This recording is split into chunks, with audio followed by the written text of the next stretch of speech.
Chicken குழம்பு தேவையான பொருள்: சின்ன வெங்காயம் கொஞ்சோண்டு, பெரிய வெங்காயம் ஒரு வெங்காயம், 4 பச்சை மிளகாய், இஞ்சி பூண்டு பேஸ்ட்டு 2 டேபிள் ஸ்பூன், கருவேப்பிலை கொஞ்சோண்டு, தக்காளி 2, உருளைக்கிழங்கு போட்டு சிக்கன் குழம்பு. 1/2 கிலோ சிக்கன் வாஷ் பண்ணி வச்சுருக்கேன். மிளகாத்தூள் 4 டேபிள் ஸ்பூன், மல்லித்தூள் 6 டேபிள் ஸ்பூன், கரம் மசாலா கொஞ்சோண்டு, சிக்கன் மசாலா கொஞ்சோண்டு, நல்லெண்ணெய் ஊற்றி செய்ய போகிறோம். வாங்க பார்க்கலாம்.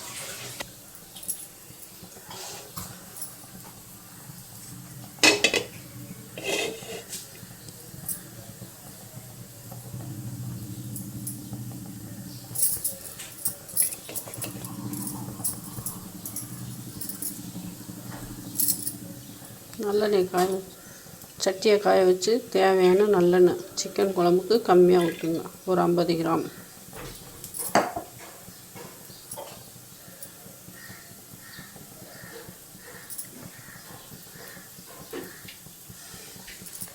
பட்டை, லவங்கம், கிராம்பு, அன்னாச்சி பூ,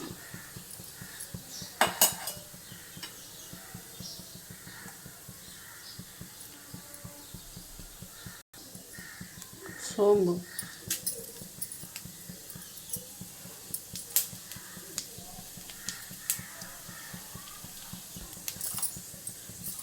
பொரிஞ்சு வந்தோன்னா வெங்காயம், 2 வெங்காயம்,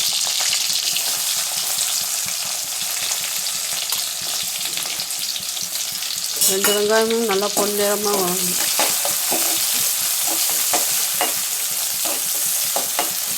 கொஞ்சோண்டு உப்பு, கல் உப்பு கொஞ்சம். வெங்காயம் நல்லா வதங்கிடும்.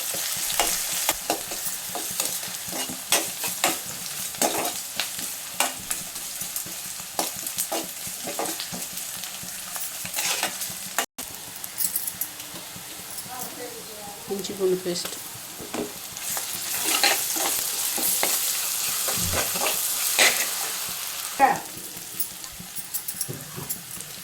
தக்காளி, உருளைக்கிழங்கு, பச்சை மிளகாய், கருவேப்பிலை எல்லாத்தையும்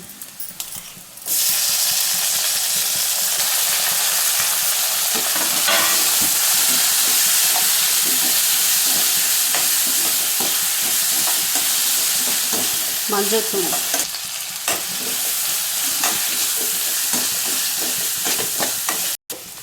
கல் உப்பு கொஞ்சம் அவங்க குழம்புக்கு தேவையான உப்பு போட்டுக்கணும்.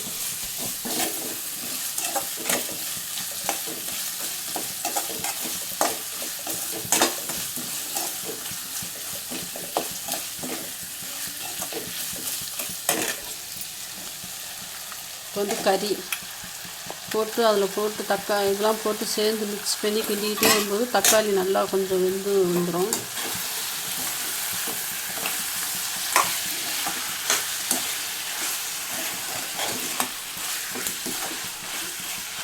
நல்லா பச்சை வாசனை போகிற அளவுக்கு தக்காளி, வெங்காயம், கறி எல்லாத்தையும் உருளைக்கிழங்கு பச்சை வாசனை போகிற அளவுக்கு நல்லா வதக்கிக்கிட்டே இருக்கணும். ஒரு 10 நிமிஷம் வதக்கிட்டு அதுக்கப்புறம் மிளகாத்தூள்லாம் போட்டு வதக்கணும். இப்போ மிளகாத்தூள்லாம் போட்டு வதக்கிடலாம். அடி பிடிச்சிச்சின்னா லைட்டாக தண்ணி ஊற்றி வதக்கணும். ஏன்னா கறியில் வேறு தண்ணி விடும், அதனால் ரொம்ப ஊற்றி வதக்காதுங்க. இந்த மாதிரி எண்ணெய் பிரிஞ்சு வருது பார்த்திங்களா?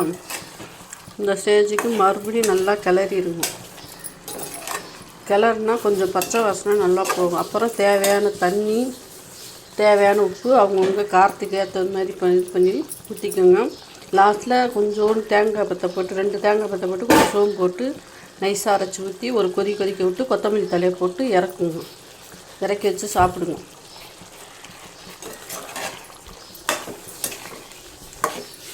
இந்த மெத்தடில் செஞ்சு பாருங்கள், நல்லாயிருக்கும். கொஞ்சம் தேவையான தண்ணி ஊற்றிக்குவோங்க.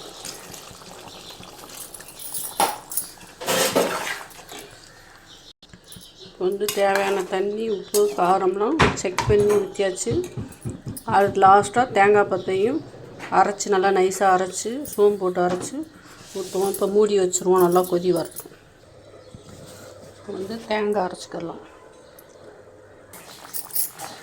இந்த ஸ்டேஜில் தேங்காய் ஊற்றுவோம்.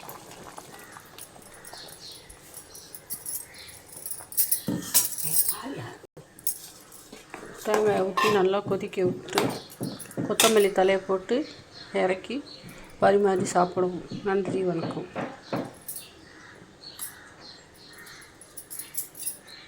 கொத்தமல்லி தழை